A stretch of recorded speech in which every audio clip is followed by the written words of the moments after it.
আপনাদের মধ্যে যারা মোবাইল ব্যবহার করেন তারা কিন্তু প্রতিনিয়ত এই ধরনের বিজ্ঞাপনের সম্মুখীন হয়ে থাকেন। আর এই বিজ্ঞাপনের ফলে কিন্তু বিরক্তিকর অবস্থার ভিতর আপনাকে পড়তে হতে পারে। তাই অবশ্যই আপনি এই ভিডিওটি শেয়ার করে রাখুন, কারণ এই প্রয়োজনীয় ভিডিওতে আমি আপনাদের দেখাবো এই সব ভিডিও আসা বা বিজ্ঞাপন আসা কিভাবে আপনি চিরতরে বন্ধ করবেন আপনার মোবাইল থেকে। তো কিভাবে সেটি করবেন চলুন দেখে দিই। তার আগে বলে রাখি, যারা এখন আমার ফেসবুকের এই পেজটাকে ফলো দিয়ে রাখেননি তারা এখনই ফলো দিয়ে রাখুন, কারণ এমন সব প্রয়োজনীয় এবং গুরুত্বপূর্ণ ভিডিও রোজ আপলোড হবে শুধুমাত্র আপনার জন্য।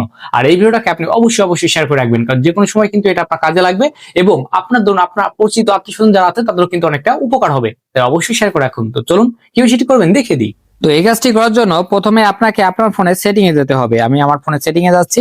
সেটিং এ আসার পর একটা কথা বলে রাখা ভালো, আপনাদের ফোনে কিন্তু সেম সেটিং গুলো নাও পেতে পারেন। তাই অবশ্যই আপনি আপনার ফোনের নামটি কমেন্ট করে জানাবেন, আমি কিন্তু আপনার সেটিংটি দেখিয়ে দিব।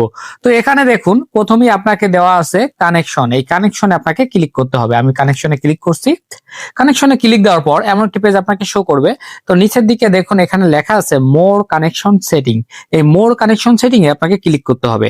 এখানে ক্লিক দেওয়ার পর আপনাকে কিন্তু এমন কয়েকটি পেজ শো করবে। তো আবার আমি বলে রাখি যে আপনার ফোনে যদি সেম সেটিং গুলো আপনি খুঁজে না পান তাহলে অবশ্যই আপনার ফোনের নামটি কমেন্ট করে জানাবেন। দেন এখানে দেখুন লেখা আছে প্রাইভেট ডিএনএ। এই প্রাইভেট ডিএনএ তে আপনাকে ক্লিক করতে হবে। প্রাইভেট ডিএনএ তে ক্লিক দেওয়ার পর এখানে দেখুন লেখা আছে অটোমেটিক রিকমেন্ড। এখানে কিন্তু এটা ওকে দেওয়া আছে। তো তার নিচে দেখুন এখানে দেওয়া আছে private DNS provider host name. এখানে আপনাকে ক্লিক করতে হবে। এখানে ক্লিক দেওয়ার পর এখানে আপনি এই লেখাটি লিখবেন dns.adguard.com। এই লেখাটি লিখে আপনি সেভে ক্লিক করবেন।